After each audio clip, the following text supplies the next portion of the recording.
راضی ہونے کی نشانیاں کون سی ہیں؟ جب اللہ تعالیٰ راضی ہوتا ہے تو کون سی نشانیاں ظاہر ہوتی ہیں؟ حضور اکرم صلی اللہ علیہ وآلہ وسلم نے فرمایا اللہ تعالیٰ اس وقت تک راضی نہیں ہو سکتا جب تک بسم اللہ الرحمن الرحیم۔ محترم ناظرین، اللہ تعالیٰ کا لاکھ لاکھ شکر ہے کہ اس نے ماں باپ میں سے اکثر باپ کو سخت طبیعت بنایا ہے۔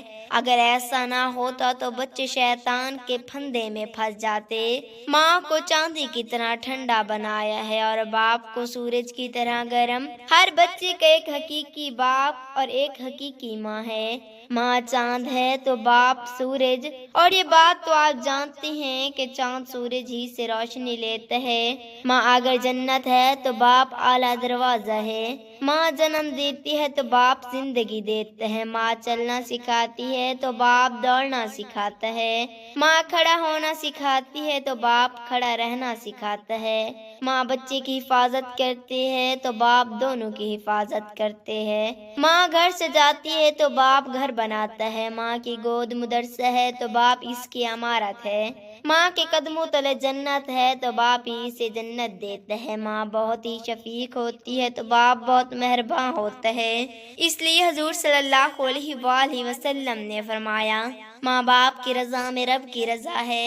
رب کو راضی کرنا ہے تو پہلے باپ کو راضی کریں۔ ماں باپ کی ناراضگی تمہارے لیے دونوں جہاں کی ناراضگی اور سزا حتیٰ کہ دوزخ میں داخل ہونے کا باعث ہوگا۔ حضرت عبداللہ بن زبیر رضی اللہ تعالی عنہ اپنے تمام اہم مصروفیات کے باوجود والدین کی خدمت اور ان کے حقوق سے کبھی غفلت نہ فرماتے تھے۔ زندگی میں تو خیال رکھتے ہی تھے، وفات کے بعد بھی انہوں نے والدین کے حقوق کا پورا خیال رکھا۔ عبداللہ بن زبیر رضی اللہ تعالی عنہ بڑے خوشحال آدمی تھے۔ عام طور پر جب کسی مالدار آدمی کی وفات ہوتی کہ مرتے ہی ورثہ کو اپنے حصے کی فکر ہوتی ہے، لیکن حضرت عبداللہ کو اپنے حصے کی ذرا برابر فکر نہ تھی۔ حالانکہ میراث میں ان کا اپنا حصہ بھی کروڑوں کا تھا۔ اگر فکر تھی تو یہ کہ باپ کا قرضہ چکایا جائے۔ قرضہ چکانے کے بعد دوسرے وارثوں نے میراث کی تقسیم کے لیے جلدی کی اور تقاضے شروع کر دیے، لیکن حضرت عبداللہ نے یہ کہہ کر ان کو تقسیم سے روک دیا کہ میں 4 سال تک برابر حج کے دنوں میں اعلان کروں گا کہ اگر والدین پر کسی کا قرضہ ہو تو وصول کر لے۔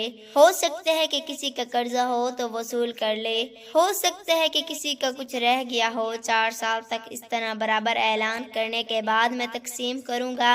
اس تقریب سے انہوں نے ورثہ کو ترکہ کی تقسیم نہ کرنے پر 4 سال کے لیے راضی کر لیا اور حج کے دنوں میں اعلان کر کے باپ کے لیے ہزار یا آدمیوں سے دعا مغفرت کراتے رہے۔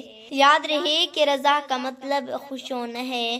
اگر باپ اپنے بیٹوں اور بیٹیوں کے طرز عمل سے خوش ہو جائے تو ان سے اللہ تعالیٰ بھی خوش ہو جائے گا، اور اگر باپ اولاد سے ناراض رہے تو اللہ تعالیٰ بھی ایسی اولاد سے راضی نہ ہوگا۔ لہذا نیک اولاد کو ہر ممکن کوشش کرنی چاہیے کہ ان کے باپ ان سے خوش رہیں، ناراض نہ رہیں۔ علماء کرام نے باپ کو راضی کرنے کا طریقہ کار یہ بتایا ہے: 1 محتاج ہو تو کھانا کھلانا، 2 ضرورت ہو تو خدمت کرنا، 3 پکارنے کے وقت نہایت نرمی سے کلام کرنا، 4 کپڑے نہ ہو تو کپڑے پہنانا، اگر اسے میسر نہ ہو تو کسی سے لے کر دینا، کپڑے میلے ہوں تو دھو کر دینا، 5 ہر جائز امور میں کہاں ماننا، 6 سختی چھوڑ کر نرمی سے کلام کرنا، 7 راستے میں ان کے پیچھے پیچھے چلنا، 8 اپنے پسند کی چیز کو ان کے لیے پسند کرنا، 9 اور جس چیز کو برا مانے اس کے لیے برا ماننا، 10 اور جب اپنے لیے دعا کرے تو ان کے لیے بھی دعا کرے۔ صحابہ کرام رضی اللہ تعالی عنہم سے مروی ہے کہ حضور صلی اللہ علیہ وآلہ وسلم نے فرمایا ماں باپ کے حق میں دعا کرنے سے آخرت سنورتی ہے اور ترک کرنے سے رزق میں تنگی ہو جاتی ہے۔ کسی نے حضور صلی اللہ علیہ وآلہ وسلم سے دریافت کیا کہ کیا رسول اللہ صلی اللہ علیہ وآلہ وسلم اگر ماں باپ اولاد سے ناراض ہو جائیں اور ناخوش ہوتے ہوئے انتقال کر جائیں تو بیٹا ان کو راضی کر سکتا ہے؟ آپ صلی اللہ علیہ وآلہ وسلم نے فرمایا ہاں، 3 طرح سے راضی کر سکتا ہے۔ ایک یہ کہ اولاد خود صلاح ہو۔ 2 ماں باپ کے رشتہ داروں اور دوستوں سے احسان کرے۔ 3 ان کے لیے دعائے مغفرت کرے اور خیرات کرے اور ان کی قبروں پر جا کر معافی مانگتا رہے، آج ان سے کاری کرتا رہے۔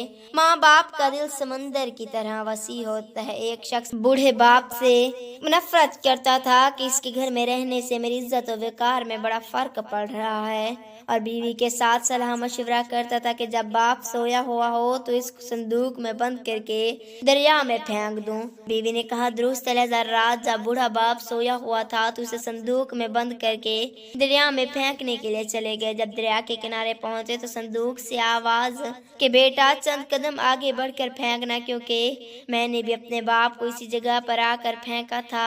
یاد رہے کہ خدا کی لاٹھی بھی آواز ہے، جیسا کوئی کرتا ہے ویسا ہی بھرتا ہے۔ باپ کی عزت و احترام کرو اور فرما برداری کا ثبوت دو، آج دنیا کل آخرت ہے۔ آج جو کچھ بھی آپ اپنے باپ سے کریں گے کل آپ کا بیٹا بھی آپ کے ساتھ ویسا ہی کرے گا۔ یہ مجھے اس کی سزا مل رہی ہے جو میں نے اپنے باپ کو دریا میں اسی مقام پر پھینکا تھا۔ حضرت ابو ہریرہ رضی اللہ تعالی عنہ سے روایت ہے کہ حضور نبی کریم صلی اللہ علیہ وآلہ وسلم نے فرمایا کہ تم دوسرے لوگوں کی عورتوں سے پرہیز کر کے پاک دامن رہو، ایسا کرنے سے تمہاری عورتیں پاک دامن رہیں گی۔ تم اپنے باپوں سے حسن سلوک کرو، ایسا کرنے سے تمہارے بیٹے تمہارے ساتھ حسن سلوک کریں گے۔ اور جس شخص کے پاس اس کا اسلامی بھائی معذرت خواہی کے لیے آیا ہو تو اس کی معذرت قبول کر کے خواہ وہ حق پر ہو یا نہ حق پر، اگر ایسا نہ کیا یعنی معذرت قبول نہ کی تو وہ میرے حوض کوثر پر نہیں آئے گا۔ دعا ہے کہ اللہ رب العزت ہمیں اپنے والدین کے ساتھ حسن سلوک اور ان کی خدمت کرنے کی طاقت اور توفیق عطا فرمائے، آمین ثم آمین۔ اللہ پاک سے دعا ہے کہ اللہ پاک ہمیں ان تمام احادیث پر عمل کرنے کی توفیق عطا فرمائے، آمین ثم آمین۔ ناظرین کمنٹ باکس میں اللہ تعالیٰ کے 99 ناموں میں سے ایک نام ضرور ٹائپ کریں، شکریہ۔